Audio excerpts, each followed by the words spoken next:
hey, there's this German guy in Malaysia who does a lot of green stuff, so I ended up in the NSA magazine.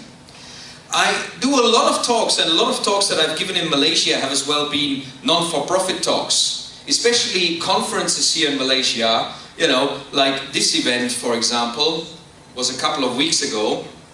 These guys, you know, I pushed them very hard, but I wanted to actually get to know them. They told me, no, we don't pay any of the speakers. No speaker gets a speaking fee. These are the kind of conferences where the guys invite you because they think you have something to sell.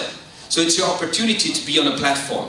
But I still thought it was worthwhile getting to know the conference organizers here, because I've just had an SMS yesterday, they want me to speak at another conference. Now these guys know what impact I can make.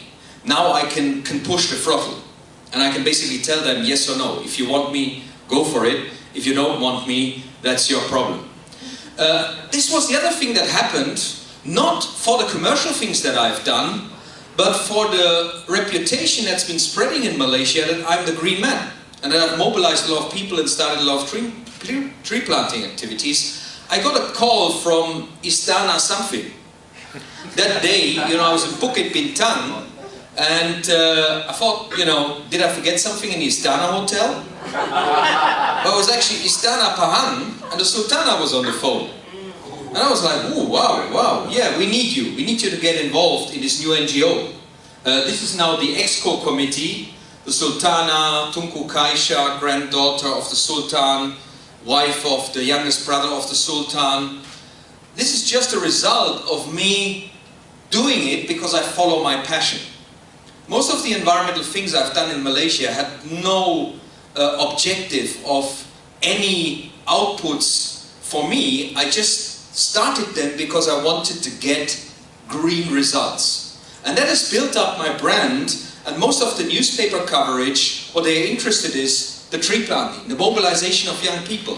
Sometimes they're interested in some of the commercial stuff as well, like the green cement, the green concrete, the company that I started in Germany. But a lot of the drivers for my brand are the things that I've done on Facebook, the things I do with colleges. And I arrived at a point where I said to myself, how can I make my talks, especially for those non-for-profit entities that don't really have the money to pay a serious speaking fee, how can I make that commercially viable for me?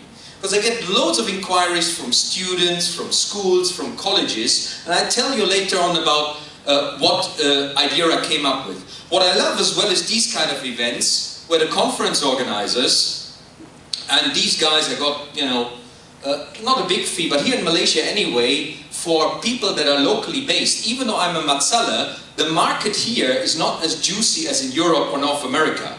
But out of these guys, I got 5,000 ringgit for basically chairing their event, which is kind of okay lah, but the additional incentive was, you know, all of this extra branding.